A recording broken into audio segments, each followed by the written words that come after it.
everybody. Welcome back. This is Richard Sachs. I'm your host on Lost Arts Radio, and we're back with our friend Joel Skousen for the continuation of the history of the deep state. And you remember the last two episodes that we did, which I really recommend that you go back and watch all of them up to now, so that you'll get this current one in context, at least soon after, if not before. And we were talking in the last two about the phony war on terror. The first was kind of the first section of that, and then we got more deeply into it last time. So let's see where Joel wants to go. This is Joel Skousen, Navy pilot, editor of World Affairs Brief, which you can get a free copy of for a sample if you want to, and I recommend doing that, and also the author of The Secure Home and Strategic Relocation, great books, which I recommend too. And he's been a consultant for a long time on intentional communities and building and upgrading secure homes, and a lot of things connected to that, which we'll get into later in the series. But for now, let's see where we go after the main body of the phony war on terror last time. So welcome back, Joel, and what do we have next? Thank you very much.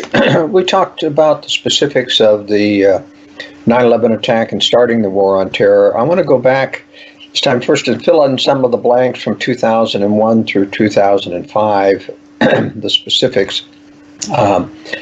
First of all, even going back to the election of George W. Bush, the conservatives were just euphoric that a conservative was just finally going to replace Bill Clinton.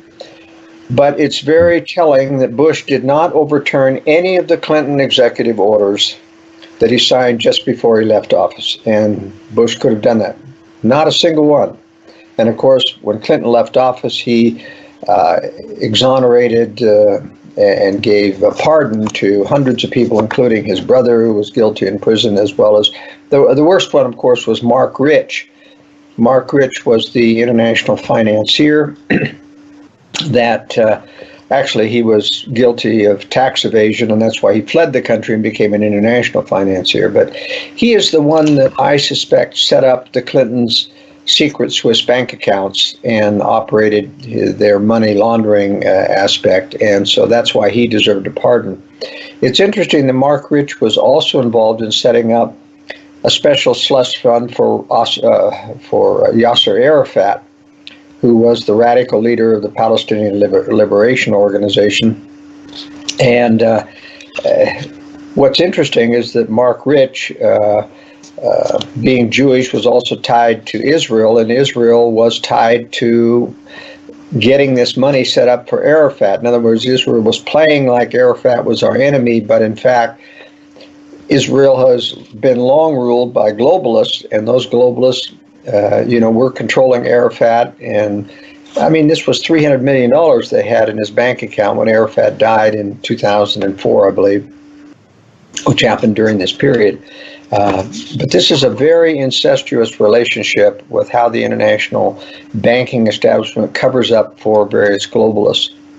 I pointed out in our last one that the Patriot Act was already written. It's a very long document, very detailed. It came out within a day, of 9/11, so they obviously had it written beforehand. It authorized domestic spying because, based upon the war on terror, it gave them government the power to censor. None of these things could have been done without a new Pearl Harbor terrorist type attack. Mm-hmm. I also want to cover the fact that there was a lot of information given about prior knowledge that the U.S. government had of this attack coming. Various high and influential people were warned not to fly on 9/11. Israel warned the U.S. a week in advance about the war on terror. And, this is kind of interesting because, Israel obviously had advance notice. They had a team of people filming they basically had some students who were working for a construction company. This was a cover. It was a CIA Mossad operation. They were filming and rejoicing, and that got the attention of some media people, especially the alternate media, and helped fuel the conspiracy theories that Israel is behind everything that happens in the United States. And I don't hold that point of view. I believe that Israel is a part of the deep state and does their international dirty work as well as domestic spying. And I think I covered that before too, that Israel has been able to set up the equipment to do most of the domestic spying on behalf of the NSA and the government as a subcontractor for two reasons. One, so that if caught, the government could say it wasn't us, it was Israel.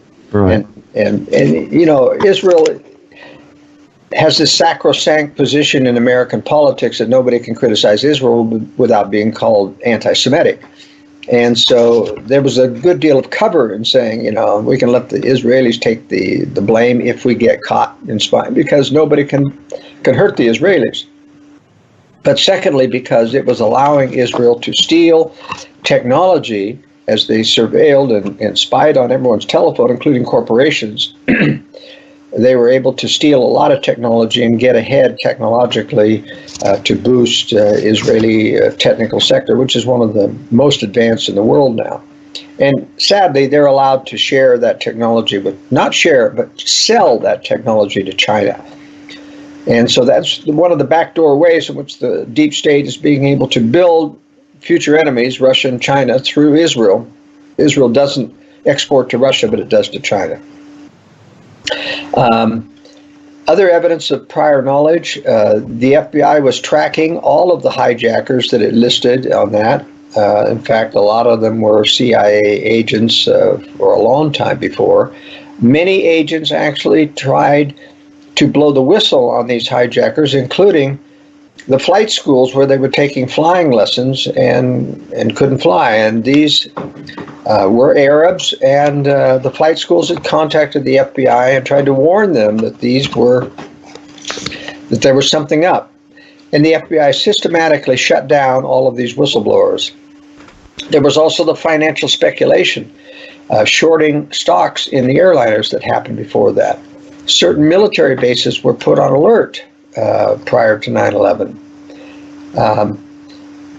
And so all through this period that I'm going to cover, 2001 through 2005 to 7 or so, the cover-up of the 9/11 continued. And for every year we found out more about government involvement in 9/11, and every year they covered up greater and greater evidence, especially in the 9/11 Commission, which was a real sham. Staffed with establishment people, just like the JFK Assassination Committee, staffed with Warren Burger of the Supreme Court and Gerald Ford who became a congressman. All of these people achieved high office and were protected. But during this period, there's also a lot happening. As I said, the phony fall of the Soviet Union had happened during in Russia. And as part of the ways in which the U.S. and the globalists could take advantage of this to give aid and trade to the former Soviet Union was, of course, to allow all kinds of American oil companies to come in and revamp Russia's oil company, and that's why they became a large oil producer. But also this is when the Nunn-Lugar legislation took place, which was two senators, Senators Nunn and Senator Lugar, liberal Republicans who wanted to use taxpayer money to disarm the former Soviet Union. Basically, they would pay to refurbish or to destroy and dismantle not only the chemical weapons and all of the pollution that chemical weapons factories had created in Russia, that we at taxpayers' expense were going to, take over and take care of, but also the dismantling and a lot of SS-18, the liquid fuel rockets that had 10 warheads on them. But we ended up giving all the warheads back to Russia. We built a state-of-the-art warhead refurbishing facility for Russia. And as soon as that was complete, of course, our inspectors were locked out of those buildings.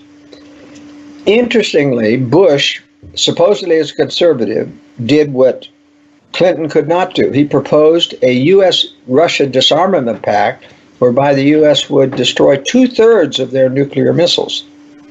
This is typical of the way in which the globalists use a puppet conservative president to do what a Democrat cannot get done because of conservative resistance in the United States. Bush also signed in 2001 Executive Order 13233, which makes all presidential papers secret. Now, this was to keep anyone in the future from being able to find out through after a president had died, through presidential papers, what kind of conspiratorial things were going on. At the end of 2001, Rudy Giuliani was named Times Man of the Year, which, as I noted in the World Affairs Brief, meant they had political ambitions for them. He was to run for president, of course, later on, based upon that recommendation. But he was a co-conspirator in that because of his foreknowledge and knowledge of the government control of 9/11 when he was mayor of New York, having got out of building number 7 and not warning the firefighters in the World Trade Centers that they were also going to collapse. In 2002, the Enron scandal surfaced. And this is where we found out that the big 4 accounting firms were basically cooking the books for big corporations. And this was part of the draw of the big state into bringing big corporations into the government, into its sphere of influence, with the promise of immunity. And we've got the big 4 accounting companies who will, make sure that we cover for you. For example, Enron had, it must have been 800 or 900 foreign bank accounts. And of course, if a private citizen had even one foreign bank account, you'd have to reveal that. They had hundreds of foreign bank accounts of which they were using for slush funds and stockpiling money overseas. One of their vice presidents, a Mr. Baxter, was suicided. The coroner declared it a suicide before the police had even begun their investigation, before they'd even taken the blood samples and the fingerprints and done all of it. He declared it a suicide.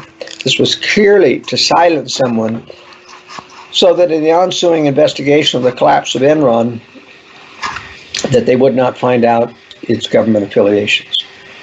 2002 also saw the bringing forth of military contractors in preparation for what would become the biggest ballooning of cost within the military, outside of the military, that is, the military contractors taking over a lot of operations in the military. And this was sold to the American people on being more economical, and it was not.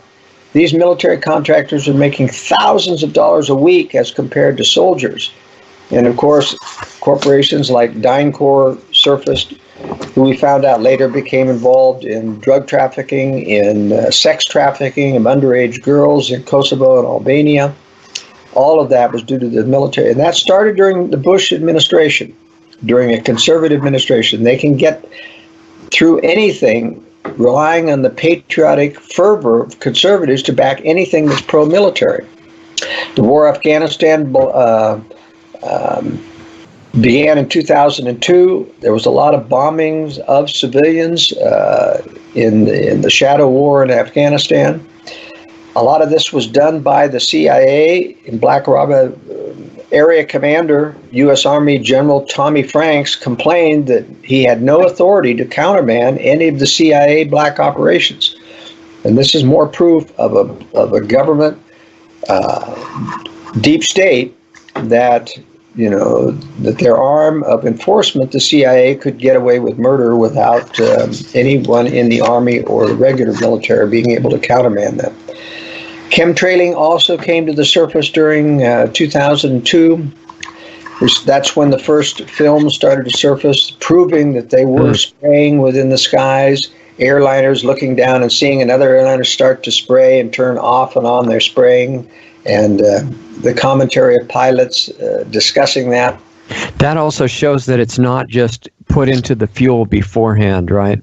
Because then they couldn't turn it on and off. That's correct. And not only that, the pilots in their filming of the chemtrailing showed that it was coming out of ports in the wings and not from the engines. Exactly. Right. And so contrails only come from the engines, but this was absolute proof of spraying because they had the film, and you can still see it on the internet today on geoengineeringwatch.com. You can see the planes actually spraying out of the wings. Now they become more sophisticated after that film came out and started putting the jets of spray near the engines so that you couldn't tell the difference between contrails and chemtrails. Wow. But as a pilot, I can tell you that there's absolute proof of chemtrailing. All right, so the government's been doing that. But every time people look up at the sky and see long contrails that persist, they say they're chemtrailing today. But that really isn't true, necessarily. First of all, let me just give your audience a few points about chemtrailing. The government doesn't, we don't know why. We know that there's a lot of aluminum in this and barium, and, the government is even proposing that they chemtrail in the future in order to combat global warming. So it's another one of those, but they've been chemtrailing for years before the global warming thing was even a threat. Right. So we really don't know what they're doing up there, and it's one of the best kept secrets in the world. They have started, well, actually up into 10 years ago, they started retrofitting some airliners with chemtrailing equipment. But once again, that got released to the public when one of the mechanics, leaked the fact that he was refilling these tanks, special tanks built into some of the airliners. So the government has not pursued putting a lot of chemtrailing equipment in airliners, less because it's just too hard to keep the secret. When you're on a military base and you do it with military airplanes, you can do that. So here's my point that people need to understand. Under certain or conditions of high humidity in the high atmosphere and temperature, chemtrails or contrails can persist. In other words, if it's very dry and low humidity, those contrails, which are ice crystals formed from the water vapor coming out of as a result of combustion, will evaporate fairly quickly. The more humidity in the air, the less they will evaporate. And you can get chemtrails that even persist for contrails that persist for a couple of hours. So here's how I can judge. If you have a high-powered telescope and binocular, you can look at the aircraft itself and see if the contrail or chemtrail is coming from the engines. Generally, if it's coming from the engines, it might be a contrail, but it could be a chemtrail depending on the aircraft and how it's been modified. But this is something you can always rely on. If every airplane in the sky is throwing out a long contrail, it's not chemtrailing, because only a fairly small percentage of airplanes in the sky at any one time are equipped to chemtrail. So if everything is contrailing, long contrails that persist, it's because of atmospheric conditions. It's not chemtrailing. Also, chemtrails have a slight different sheen to it. You can get kind of as the sun comes through it, a reddish to orange glow to it, which contrails don't have. That's another way that you can tell. Yeah. I think that's true, and I've looked for it a lot, but I've never found a single day yet when that kind of a trail was coming from every aircraft. And they may exist. Oh, yes, I have many times. Have you seen some? I'm an experienced pilot. Okay. Most days in the wintertime, not in the wintertime, but in the fall and in the spring, when there's a lot of humidity and the higher altitudes, etc., you'll see every airplane having long contrails, every one of them. Interesting. Yeah. And what about the ones they're not chemtrailing those days. So, people often email me, oh, they're chemtrailing again today because there's big contrails everywhere. And I go out in the sky and say, yep, every airplane has a long contrail. That's not chemtrailing. But it's especially telling when you have, and a lot of chemtrailers make a pattern. They'll fly in a certain pattern back and forth. Airliners never do that. I've seen them go in circles even. I mean, it's amazing. That's right. And regular airliners don't go in circles. So if they're coming back and forth, or if there's intermittent, they turn it off and on, that's a sign of chemtrailing. Yeah. And I even found that at low altitude. When I was in Utah, I saw somebody come out of the military training area, chemtrailing, and he was at a low enough altitude, there's no way he was contrailing. It was just too warm for that. Mm-hmm. And the spray would go on and off. He flew right over. And I could tell, this was a military transport aircraft that was equipped for chemtrailing, and he was turning it on and off or having problems with the supply of the chemtrail. All right. Yeah, we've had. I don't know if you've heard of him, Clifford Carnicom. He's one of the researchers, right? He's been on. They've actually found biological and chemical weapon components in the spray as well. He doesn't know why, but he's done the research. Here's my challenge to that. Chemtrailing at high altitude is very difficult to determine where it's going to land. Right.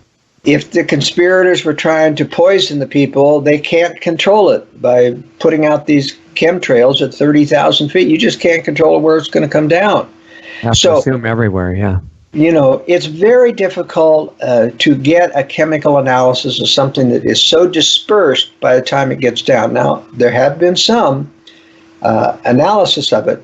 But to say that those are chemical warfare elements, is very difficult, because that's a very complex formula. And you can get little bits and pieces of it. Doesn't mean that they're spraying chemical warfare, because believe me, that would do damage to them and their families as well. There's no way to control something spraying that high that's going to spread.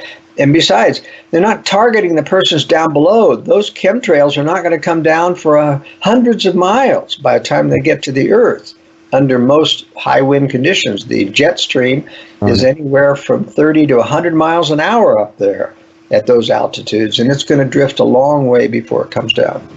So I am not willing at this point to say what they've actually been doing. I think there has been control of the weather. They might be trying to block radar or radiation signals for some reason because of the aluminum content in it.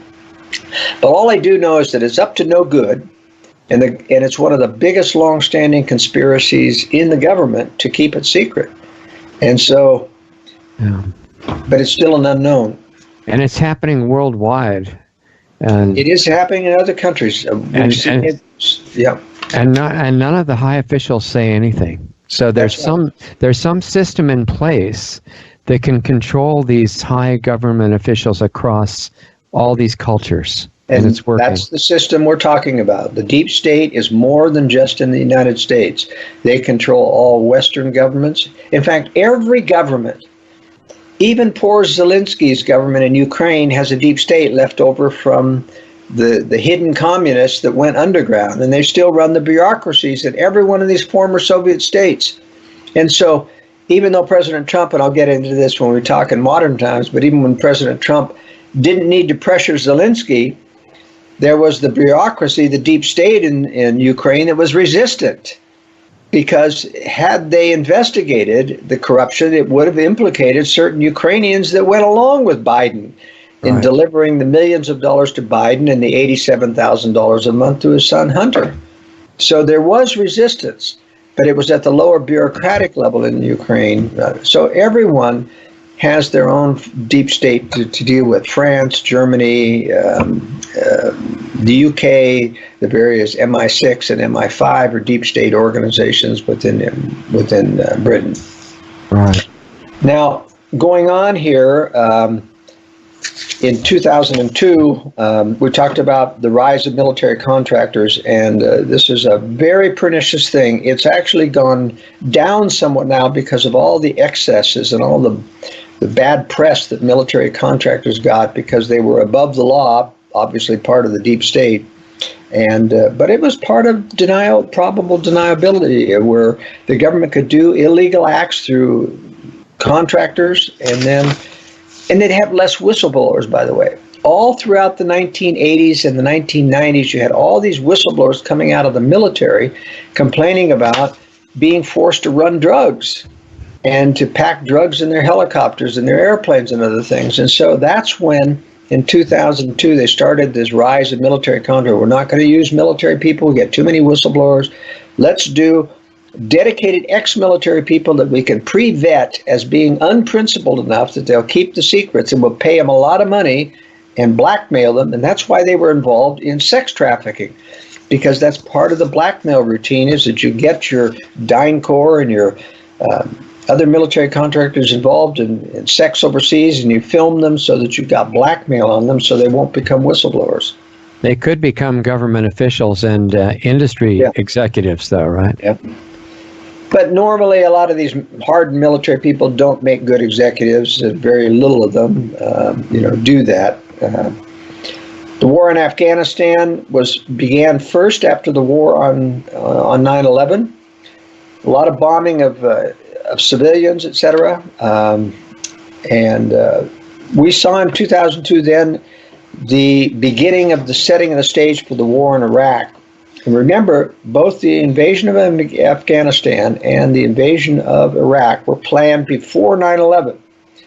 And Secretary of the Treasury O'Neill said that he was at a meeting where they said, we've got to get in and destroy Iraq and Afghanistan, or take over Iraq and Afghanistan, but we need an excuse to do so. That was in early summer of 2001, and 9/11 provided that excuse. They claimed that Iraq and Afghanistan were involved in the war on terror or the planning of 9/11, which wasn't true at all. They eventually transplanted some Al-Qaeda and other people into Afghanistan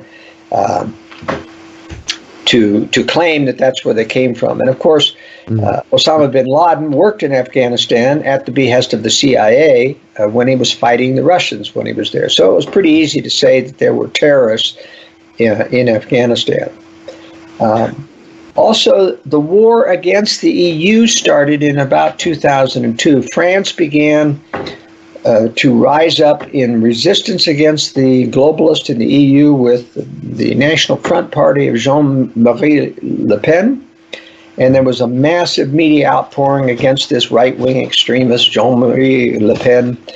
And this will then spread to other countries later on. But it started at this same time frame because of the EU. It was interesting as they were starting to pump up the war on Iraq. A couple of military people pointed out that Iran was far more advanced in weapons of mass destruction in those days than Iraq was. And so why target Iraq rather than Iran? In other parts of the country in 2002, land confiscation started in South Africa under the African National Congress, a communist terror organization. You will remember that the deep state had this, in combination with the media, had this huge boycott of South Africa for them to give up the separate form of government, whites versus the blacks, and the apartheid system. Right. And I've been to South Africa several times and consulted with the government on and I warned them before giving up to apartheid. I said, you've got to revise your constitution so that no one has the power to use the majority to take other people's property. And they wouldn't do it because they were a semi-socialist country. They wanted the government to have the ability to redistribute wealth in their own form of socialism. But I said, the communists are going to take power. They've got a majority, and they're going to use those same laws to take land. And sure enough, that came true. So they were saying socialism good, communism bad, basically, right? Trying to hold on to that distinction. Well, what I'm saying is that all politicians love socialism because it allows them to promise benefits to people and buy votes. All right. Now, communism is just a more virulent form of socialism. All right, where you reinforce it with tyranny. Most regular socialism is democratic socialism. In other words, you depend on being able to buy votes from people by promising benefits from other people's money. Yeah. The government becomes the redistribution of funds. And so it's very enticing for every Western country to go towards it. Even the United States has been going towards socialism for years by politicians. I mean, look what the Democrats are promising today. Medicare for all, universal income, you don't have to work, but everybody gets, see, that's the enticement of being, and that ought to be prohibited. You should have an absolute constitutional prohibition against being able to take from productive and give any benefit to another person. You cannot give benefits. You can only protect fundamental rights in the government. So the government should be prohibited against any kind of welfare, even for the deserving poor. Because once you open the door to government being able to distribute to anybody that they want, there's no way to stop that. But anyway, I warned South Africa about that. But it was interesting. There was no media outcry against the African National Congress confiscation of land. Same thing happened in Rhodesia early on in the 90s. The media, of course, being, it's leftist, yes, but more than leftist, the media is globalist. The media is part of the deep state conspiracy. And the globalism is a form of socialism. It's a milder form. It's Fabian socialism. They still tell you you're free. You still own your property. We just control it. And the controls are massive. Like in the EU, they control every aspect of your business and your import, export, etc. And that's what the British want out of us, and which is being sabotaged. Right. Now, in 2003, Colin Powell's show and tell at the UN happened, whereby they used satellite images and other intelligence things to falsify the case for Saddam Hussein's weapons of mass destruction in order to justify the war in Iran or against Iraq. During the early part of 2003, the Russians authorized Saddam Hussein to transfer his chemical weapons out of Iraq to Syria so that they could not be found when international inspectors came in, and that happened now. The U.S. knew about that. They still said there were weapons of mass destruction, even though they had satellite images knowing that those weapons had been transferred to Syria, proving that they needed an excuse to attack and that they were going to do so. It's interesting that there was no declaration of war against Iraq. And of course, all of this War Powers Act controversy with Congressman Ron Paul came up in 2003. Well, let's have a declaration of war against Iraq. No, we don't want to do that. We're just going to do this under a terrorist action, anti-terrorist action. And the reason is they want to set the stage for intervention widespread, and they've been intervening ever since. Also during 2003, the big scandal about torture came up, torture of Iraqis in the prisons there. And the secret, and those tortures, by the way, brought forth the confessions of Khalid Sheikh Mohammed, the so-called mastermind of 9/11. But as I pointed out on the World Affairs Brief at the time, it was so unreliable, the torture confession. He ended up torturing to every terrorist event that happened in the last 10 years. One single person confessing to it all.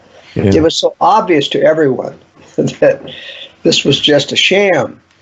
And so, but this is happening under a conservative administration. And Attorney General Ashcroft from Missouri, and this is very telling because Missouri is a state where the CIA had set up most of their front companies during all the Iran-Contra years and all the drug importation years.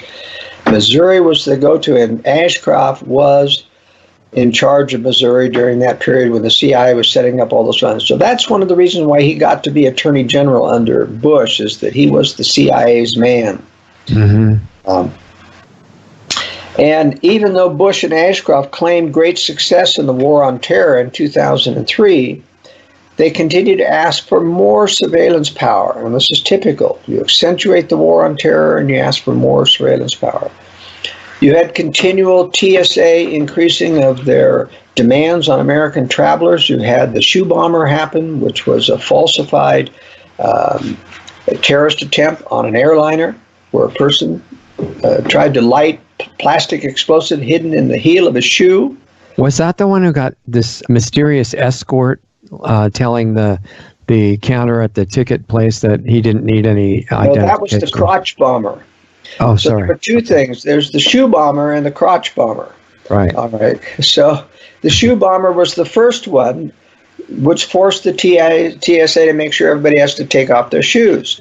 Yeah. He tried to light plastic explosives with a match because it wouldn't go on. So here was a patsy who was mind-controlled, hypnotized or some way to get on an airplane and pretend like he was going to blow it up. It was impossible. There was no detonator in that plastic explosive. So he was told to light it with a match. Well, every Marine corporal knows that you can light plastic explosive with a match and it doesn't explode. They heat their chow with it.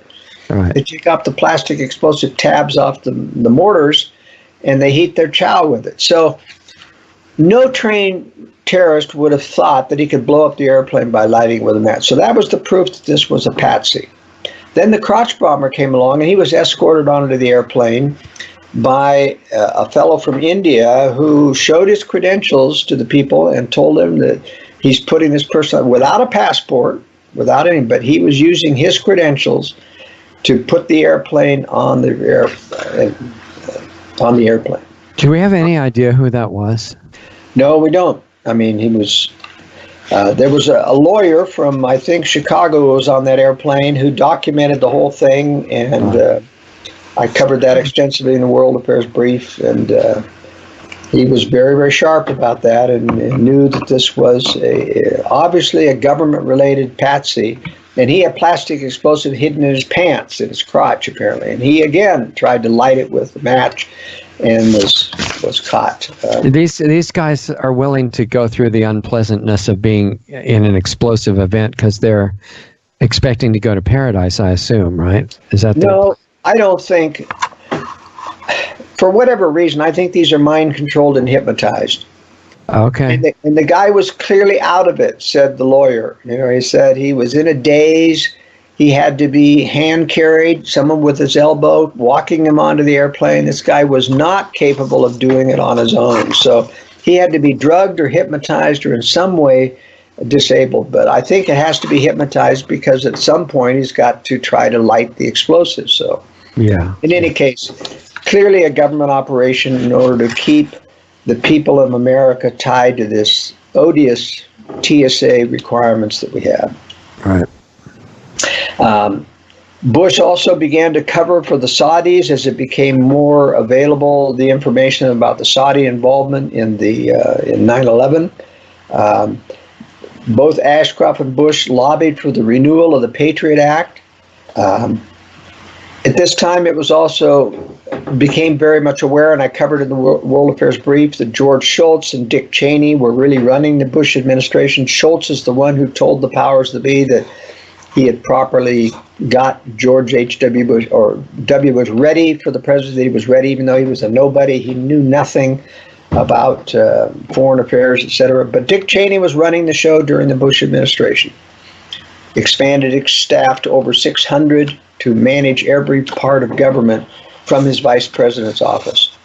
Tony Blair, who was a Marxist in the UK, became prime minister, and he was also deeply involved in getting the UK to go along with the attack on Iraq. I think that he became a globalist. He's like Barack Obama, who starts out as a Marxist, was bought out by the globalists, became a globalist puppet, and was made wealthy. They don't make communists wealthy, but they do make communists who join the globalists wealthy. Bob Woodward's book, Plan of Attack, came out in 2003, which outlined all of the details within the Bush administration about planning to attack Iraq and Afghanistan without justification before the war. In 2004,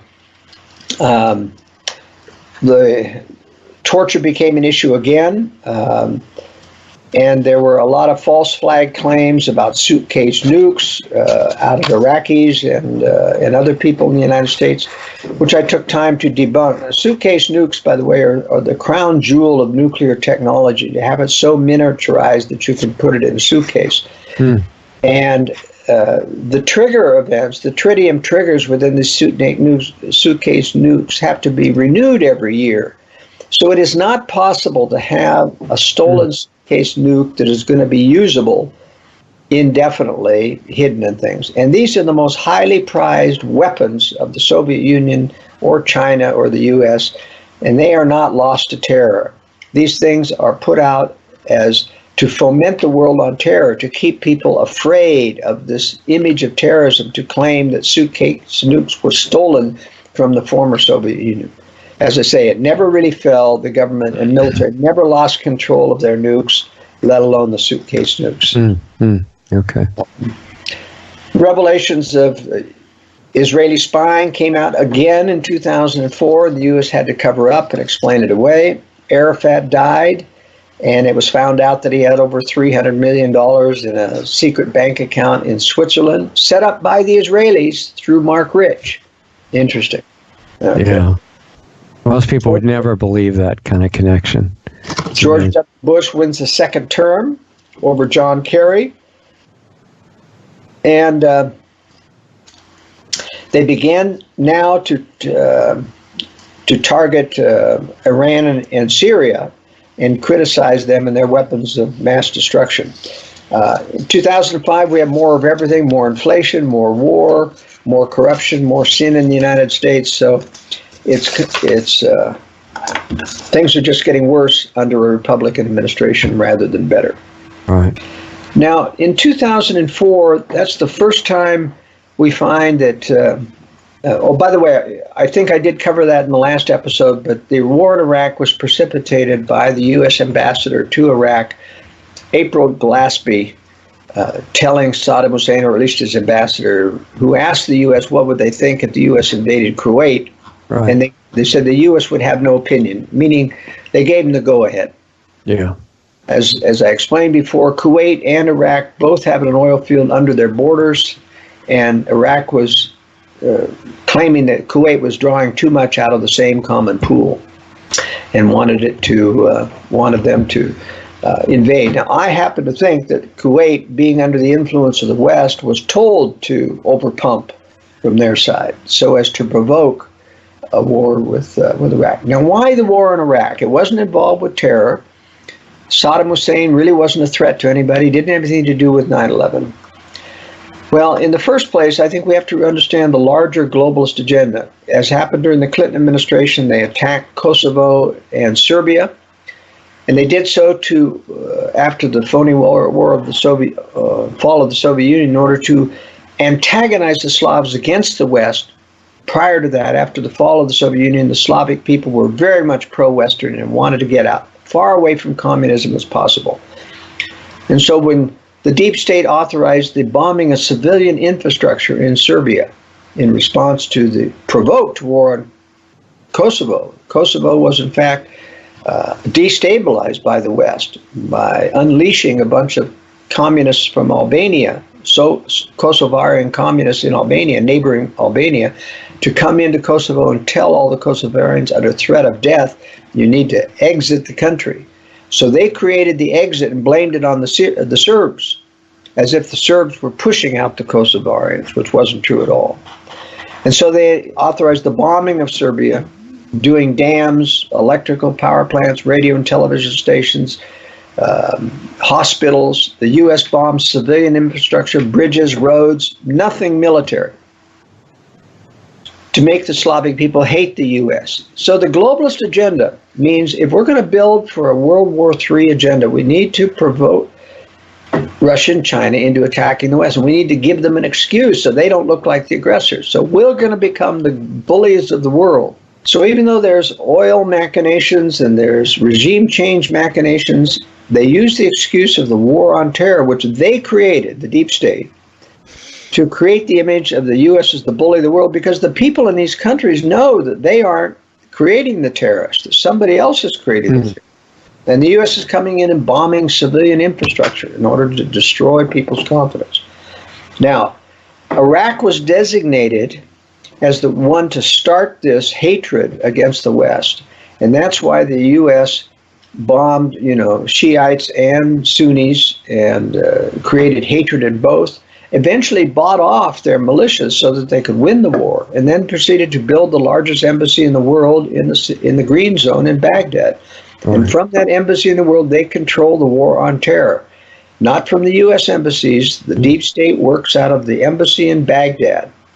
That's when they operate all of their weapons depots for bringing in Soviet bloc weapons to hand over to ISIS and other controlled terrorists, all coming out of the Green Zone in Baghdad. And that's one of the reasons why they needed to take down Saddam Hussein, to get control of the entire country. In addition, they knew that the ultimate target was Iran, and that's the next subject that we're aiming for. Controlling Iraq, and that's why the U.S. military is never going to leave Iraq, is because they intend to go after Iran, and Iran is a much more difficult military to take down than Iraq. As I may have pointed out, Iraq had an agreement with Russia, with the Soviet Union, to come in and help against Western, and the Russians refused. They put in a few resupply airliners, but that was it. There was no military assistance whatsoever. But the Russians did eavesdrop on the U.S. Operation Iraqi Freedom, to eavesdrop on our electronic countermeasures, all of the electronic signals we would put out to jam the Russian equipment that the Iraqis had, so that they could develop countermeasures. And they also developed secret anti-tank weapons, which they practiced in Iraq on U.S. tanks, killing a couple of Abrams tanks.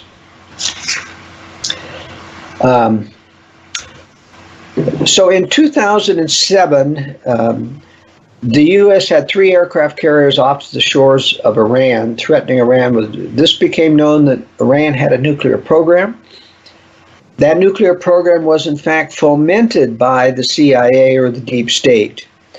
They used the Khan network out of Pakistan, which was a CIA operation in the ISI. The ISI is the CIA version in Pakistan. Mm-hmm. Formerly run by a fellow named Khan, Khan.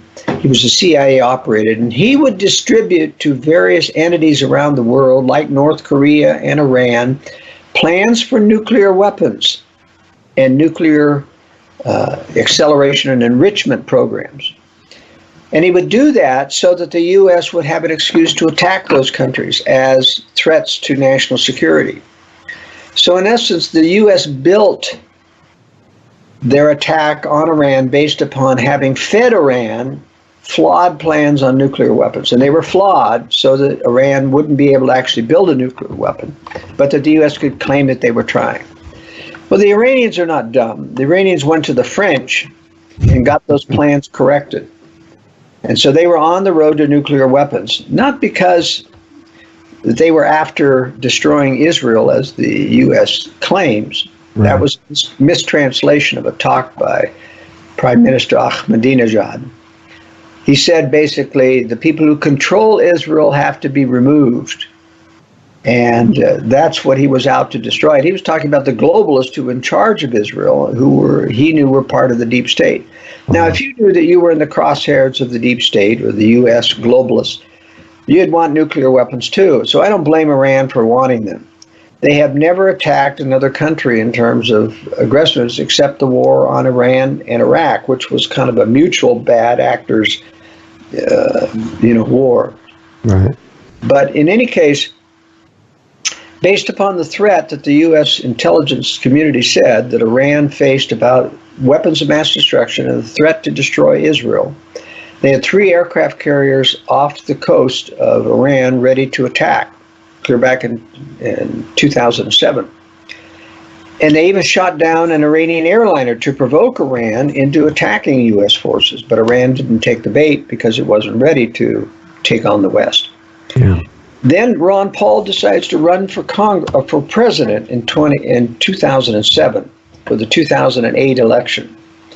And now the CIA had a real problem because they knew that if they attacked Iran when Ron Paul was, and it caused a tremendous, difficult war, which would be very unpopular. After the war in Iraq, foreign wars were very unpopular. The U.S. wanted the troops home. And the U.S. kept dragging their feet. They finally had to ship in billions of dollars in $100 bills on pallets to buy off the various opposition forces. Otherwise, the U.S. never would have won the war in Iraq with these militias, any more than Afghanistan. You have to buy them up. And by the way, the U.S. is in Afghanistan to control the drug trade, which was formerly controlled by the Soviet Union. And drug trade is probably 3 times bigger now that the U.S. has been in control and allowed these drug lords to continue to operate. I had heard that they're making sure that the rare earth mineral trade for China stays safe. Well, that's really not true. There are rare earth minerals, but China right now controls most of the rare earth minerals already in the world. Yeah. So you're not going to stop China's control of rare earth minerals by keeping them from coming into Afghanistan. No, I'm saying to protect their ability to get them from Afghanistan. To protect China's ability to get them from Afghanistan? Is that what you said? Yeah. I'm not saying I know that's right, but that's what I'd heard. Well, I don't know of... That would fit into your scenario, basically. I don't know if that's a factor. You want to remember, relative to the rare earth thing, that the U.S. used to be the biggest producer of rare earth minerals. Right. And it still has plenty of rare earth minerals. It's just that the U.S. Kind of allowed the Chinese to undercut the price so that the U.S., through regulations, they couldn't no longer stay in business. So the U.S. drove the manufacturers out of business, but we've still got the capability if we have to revert to it in terms of rare earth minerals. Right.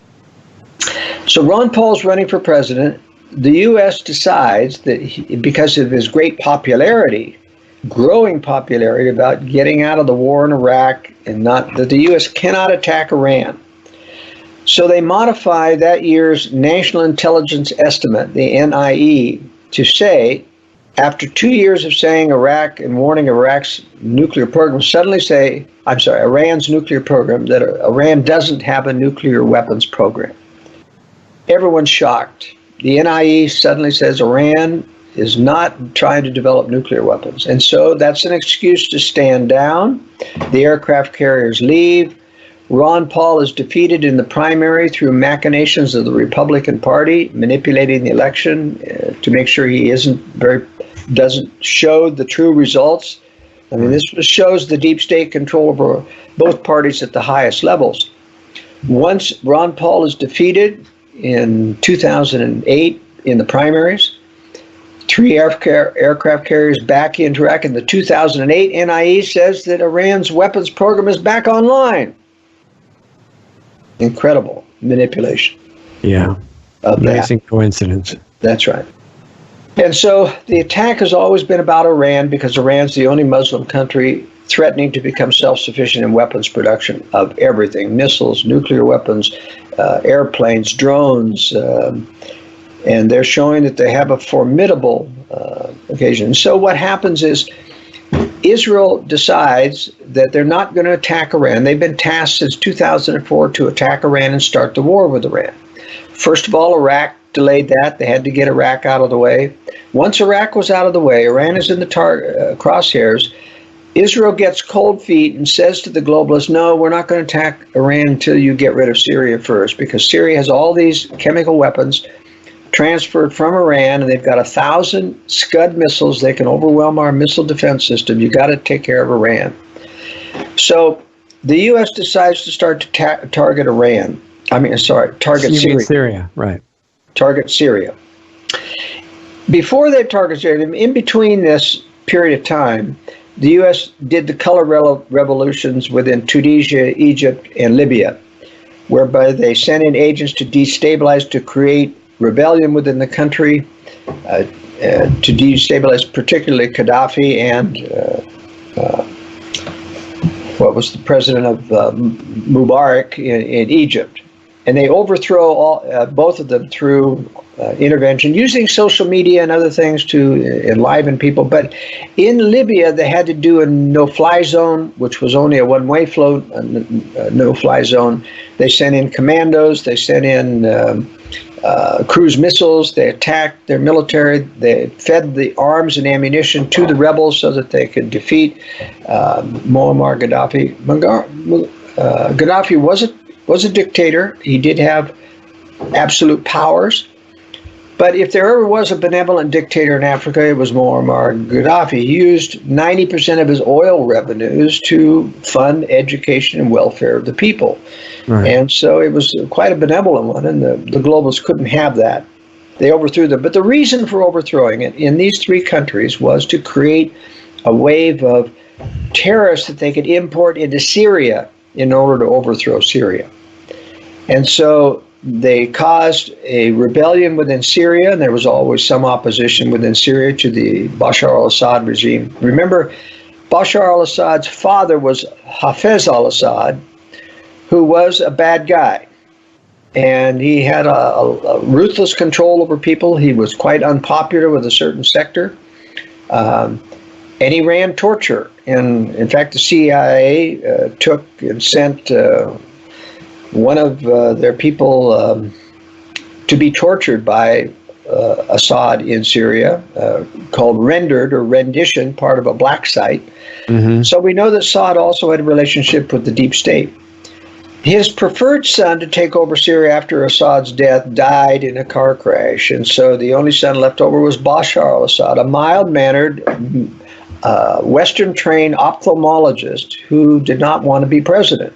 But it fell to him, and he was dealing in Syria. He was a very benevolent president. He's dealing, though, with the deep state left over from his father's regime, which was doing torture and other things. And so it was very easy for the West to make contacts with the deep state aspects to continue the bad policies within Syria so they could justify intervening in Syria against Bashar al-Assad. But in any case, all of this leading to allowing Israel to do the attack they wanted on Iran. On Iran, that's right. Everything about the attack on Syria has to do with allowing Israel to be able to attack Iran without fear of retaliation from Syria. Okay. And so, wasn't Israel worried about retaliation from Iran if that's the people that they were attacking? Yes, but they knew that Iran would attack, but they knew that the U.S. I'm sorry. They knew that Iran would not only attack Israel, but that Iran would attack U.S. forces in the region. That's one of the reasons why the U.S. needed to keep forces in Iraq, so that they'd be close enough for Iran to retaliate against U.S. forces. In other words, the U.S. forces had to be bloodied in order for the U.S. to justify coming in to help Israel after Israel had been retaliated against. I see. It's a complex scenario, but the U.S. fully intended always to back up Israel, assured Israel will be there to back you up. We will obliterate Iran's military, but you need to start it because we don't have an excuse to start it, you see. You can start it because we have interpreted this speech by Ahmadinejad to say we have to destroy Israel. And so you've got an excuse to retaliate. It's a complex thing of justifying things as they do. Now, to kind of wrap up this section, we want to remember that the U.S. started a no-fly zone in Syria. Yeah. And basically it was going to be a prelude to the same thing that happened in Libya. And John Kerry was the Secretary of State during that time. He got before a London press conference. And a reporter asked him, is there anything that the Syrians can do to stop this attack that you're obviously planning? Yeah. And just off the top of his head, Kerry says, yes, they could give up their chemical weapons and we wouldn't attack. And the Syrians immediately said, we accept. The Russians also said, we accept on behalf of Syria. We'll make sure it gets done. And Kerry must have got a tongue lashing like you've never seen before when he got back to Washington and realized he had just destroyed the globalist plan to intervene in Syria. And so for the next year, after 2013, the Syrians dismantled their chemical weapons. It was certified not only by international inspectors, but by the U.S. itself. And then the U.S. had a problem in the sense that it now didn't have an excuse to go after Syria because of the chemical weapons. Yeah. So they began all these import of terrorists into Syria in order to create a civil war within Syria. And in the midst of that civil war, they were planning on doing a chemical attack on the civilians and blaming it on the Assad regime. Yeah. And that's how they would once again start a war with Syria, is through crossing a red line. Obama set these red lines that if you use chemical weapons, now, how was he supposed to use chemical weapons? The U.S. had already certified that he'd given up his chemical weapons. Yeah. But that's the way the U.S. operates. They were going to import chemical weapons through Saudi Arabia and Turkey so that the U.S.-backed rebels could pull off those weapons and blame Syria. And that's what happened in the first attack in Damascus.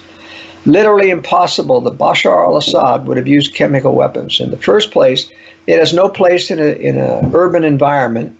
It's an area weapon for troops out in the open.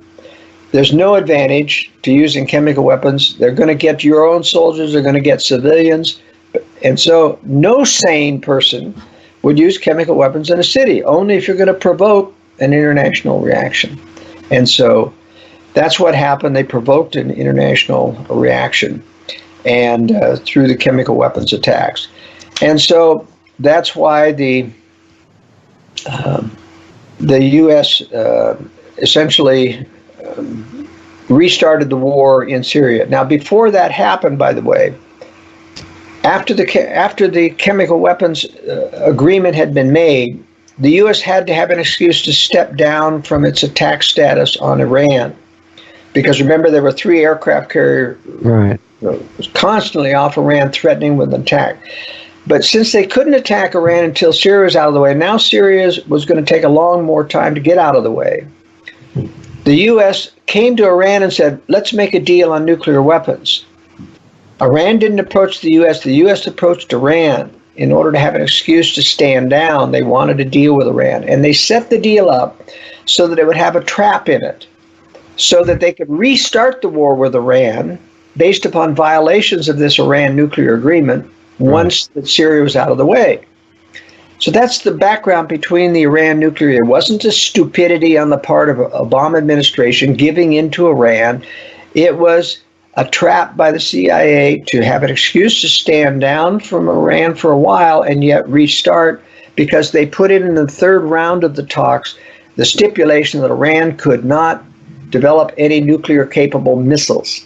They meant that as a ban on all missile development in Iran, but Iran got the United Nations to agree with them that the missiles that they were creating were not nuclear capable. And thus they got out of the trap.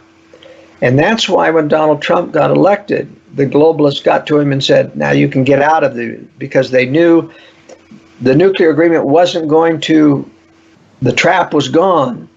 So they set a new trap by having Trump get out of the nuclear agreement, hoping that Iran would now start to enrich uranium again so that they could re-engage and have another trap that Iran is going back to. And the reason, by the way, that Iran went back to it, it's not that they're making more enriched uranium. It's just that a part of the nuclear deal that Europe was buying their excess enriched uranium to keep them below the 3% level.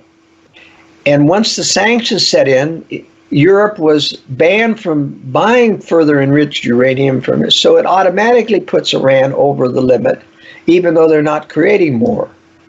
Isn't that a catch-22? In other words, the U.S. backs out of the agreement, forces Europe not to buy any more enriched uranium, and automatically puts Iran in violation of the agreement that they backed out of. Now, how do you go to war based upon an agreement that you backed out of and the U.S. has denied? It's incredible. You just misrepresented, and it sounds like another version of the weapons of mass destruction terror over the media, right? They're over 3%. We have to do something. Yeah. Now, we'll talk about this in our next episode, but this sets the stage for why the U.S. is up to no good in the Middle East. We'll talk about the Russian intervention to stop the U.S.-backed rebels from winning. We'll talk about Israel and how they've been trying to provoke Iran into war, and we'll get into the modern period now in our next episode.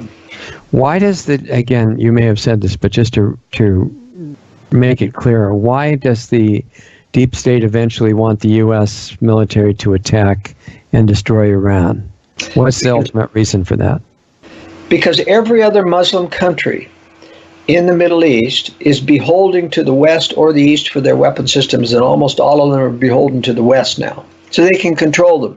They're cannon fodder in future war. But Iran is the only Muslim country independent of either East and West in terms of weapons development, and they cannot tolerate that. And it's, by the way, the strongest of all the Middle Eastern countries. So they would have the ability to go against the overall agenda and mess up the plans of the deep state. And in fact, they're already doing that. Iran is being billed by the U.S. as the biggest sponsor of terror in the world, but in fact, that's the U.S. Iran is the biggest sponsor of the counter-terrorists to the U.S., meaning those like in Lebanon, Hezbollah. These are not necessarily good organizations, but Hezbollah is effective at countering the U.S.-backed rebels, and so is Iran, and so is Yemen. Iran got Yemen to switch sides in the war on terror against the U.S., and that's why Saudi Arabia is attacking Yemen. And so, in other words, that's the second reason why they want Iran out of the way. Iran knows about the phony war on terror. Iran knows what the U.S. is up to, and is trying to counter. And Russia itself, except for its intervention in Syria, is not using its power to counter the U.S. because it's too early. Russia doesn't want to provoke the U.S. until their weapon systems are ready to take on the West in a full-scale war. But Iran will do what Russia can't do at this time. They're going to take on the West when provoked. Well, and Russia and China must have a reason. If they're planning to attack the U.S. when they build up their preparedness more, they must feel that they can survive a world war with nuclear weapons. Every nuclear power has plans to survive the nuclear war. The U.S. has their deep bunkers, but only for the leadership. Yeah. Well, they might have to sacrifice the citizens, but the leadership. Yep, they won't. They know that Russia and China are not intending to hit cities. They're only hitting military targets. They want to blackmail the West into submission. Now, the U.S. and the globalists, as in World War II, have no compunction against firebombing or nuclear bombing cities. They didn't have to do it in Japan. They could have put that nuclear weapon out on a military target away from a city, but didn't do it. They didn't have to firebomb Germany. They didn't have to starve 20 million Germans after World War II, but they did it. It makes the Holocaust look like a picnic compared to what the globalists did to Germany after the defeat in World War II. It was a true war crime. One other little hole in what we were saying that I wanted to fill in: when the U.S. Military destroyed Libya, for the reasons that you said, and also I assume because they weren't joining the BIS-centered central banking system. But when they destroyed Libya, was the Soviet Union officially an ally of Libya? And if so, what was their decision not to help?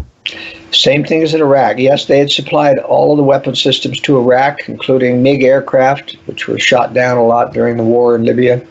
But once again, they did not come to the rescue of Libya because they did not want to get into a direct confrontation of the West too early before their preparations. Okay.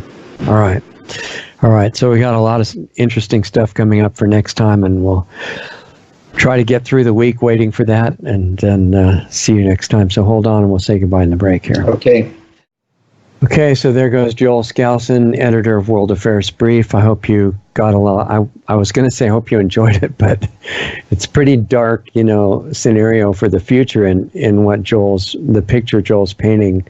But I really appreciate what he's doing of helping people get in the right awareness level and mindset and attitude to make getting through this future challenging period more possible for all of us. It's very valuable, it's just somebody talking about history and insights for the future from the history, not from things they just memorized from somebody who memorized it from somebody else who memorized it, but his own experience and insights, which I have great respect and appreciation for that. So remember that if you want a sample copy of his newsletter, World Affairs Brief, you can write to editor, which is Joel, at editor@worldaffairsbrief.com, and he'll send you a copy for free. And joelskousen.com was the site he mentioned today for getting the books, The Secure Home and The Strategic Relocation, which is really good. And so this is a good time to read those when you get a chance. Remember, besides these educational Sunday shows, we have Saturday afternoon show, U.S. time. It's 4:30 Pacific, 7:30 Eastern U.S. time. It's called Lost Arts Radio Live, that is looking at different aspects of our bigger picture situation every week and inviting your feedback from all of that. Half an hour after that finishes, we air the private platform club meeting for Planetary Healing Club. That's for people that wanted to get into the deeper aspect of it that we can't easily share in the public forums, and we don't want to get it banned or censored right away. And that's interactive, and I'm live every week there with Doug and with all of you guys. If you want to sign up for that, you can have access to it through planetaryhealingclub.com, which is the access page. And then if you have questions about it, you're wondering if it's worth the time for you to be part of that, you can always ask questions by email, richard@lostartsradio.com. Also, suggestions for subjects you want covered, either in the club, in the interactive private meeting, or in public shows. Just write to me for that too if you want to. We also have a Subscribe Star page, which is set up if you have the means and the interest to support us. We're not running commercials or pushing products, or when I recommend products, it's because I think you might get value out of them, not because I'm getting paid to do it, at least up to now. And so we need money, and if you're in a position and want to help us, you can do that either through subscribestar.com/lostartsradio or the direct donate buttons on either one of our sites, which are lostartsradio.com, or our nonprofit site that we hope will be able to build a school in the future, depending on the funds that come in, and that's lostartsresearchinstitute.org. And you can see both a donate button there and a physical address if you'd rather use that for donations. That's how we hope to keep going and expand the work that we're doing, if you agree with us that it's worthwhile. And if you have means to do more than that, just let me know and we'll talk about it. I'll do some private one-on-one sessions when I have time. People that want to implement some of these things, especially related to the health work that I've done over the last half century or so on aging and degenerative disease and immunity and things like that. Just write to me if you want details on that. And let's see what else. our main site, lostartsradio.com, has a place where you can sign up for the mailing list. And if we disappear off major platforms and you want us to be able to reach you with videos or other kinds of information, just sign up for that mailing list at lostartsradio.com, or text your name and email to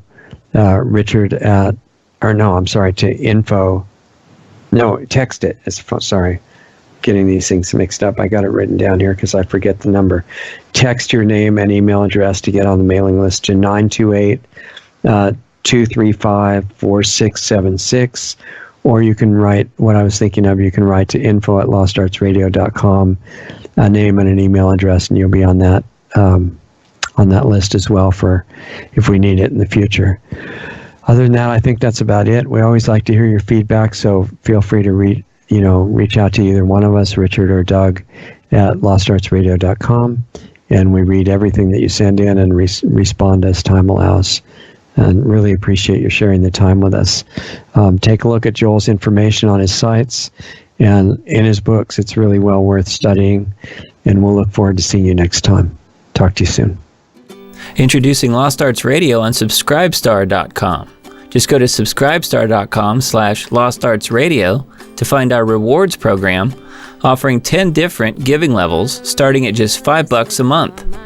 We offer incredible value for any rewards level, from extra monthly interview videos not available publicly to subscription-based Planetary Healing Club videos once, twice, or 3 times a month, to private counseling sessions with Lost Arts Radio host Richard Sachs, to tech help with me, Doug Diamond. We even have one option where you can be the star on Lost Arts Radio as our guest on a specially produced show just for you. We conduct an interview with you and broadcast it to our growing network and listenership.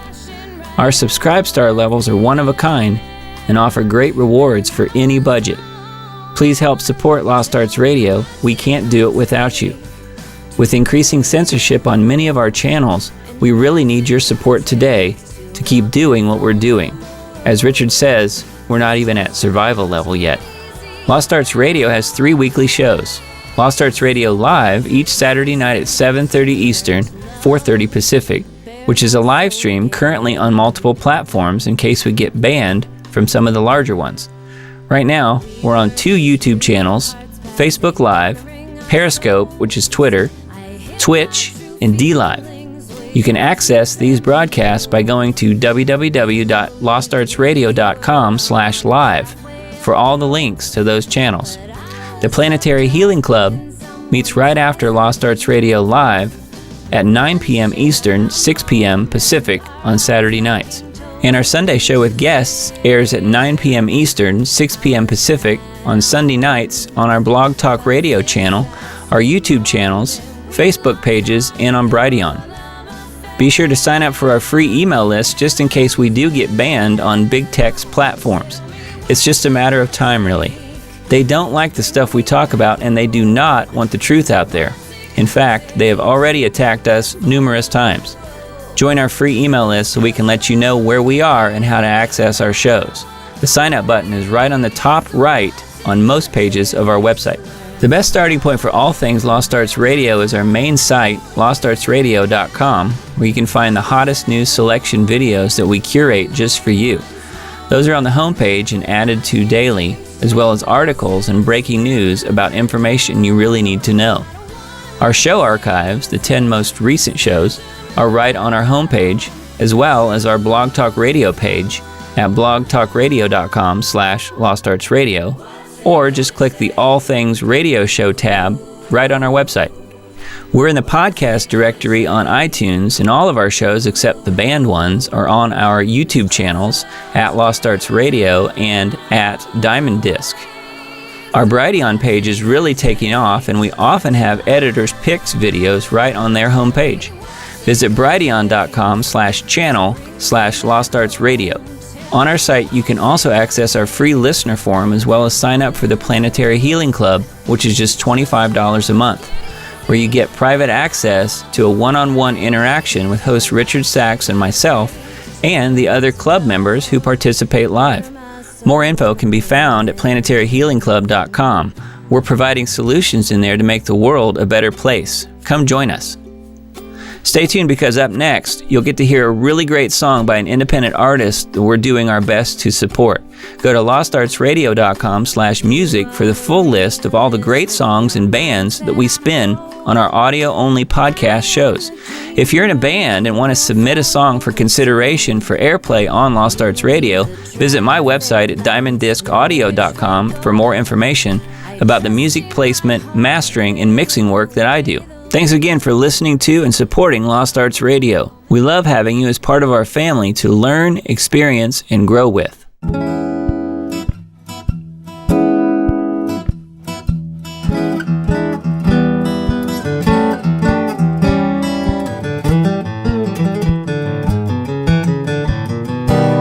Oh, every time I see you, baby, you seem quiet as a mouse. You ain't talked to me nice since I lost my job, my car, and my house. Every week I see you, I'm wishing you would still be mine. And it doesn't help a bit, baby, that you're the clerk, giving me my check in the welfare line. When I'm down and out, you see me, I look like a worthless bum. When I get it together, baby, you won't see me, 'cause I won't have to come. Oh, I pray for the day I won't need your check no more.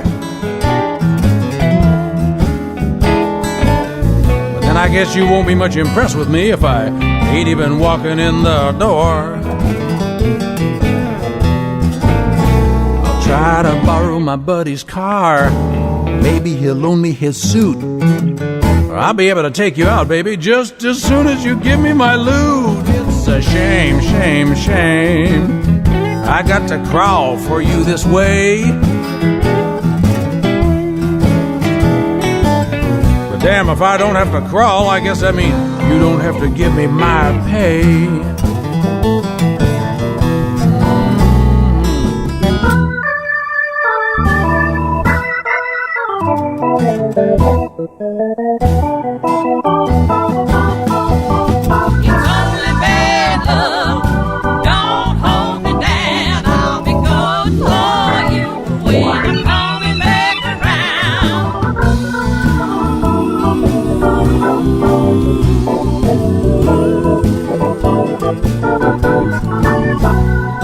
You don't have to tell me you love me. It's not like a major decision. Just look at it like a kickback, baby, a benefit of your position. I can't put you and two other guys on the moon. I ain't got no spaceship, baby, but on Friday I can get you a steak, a drink, and a room.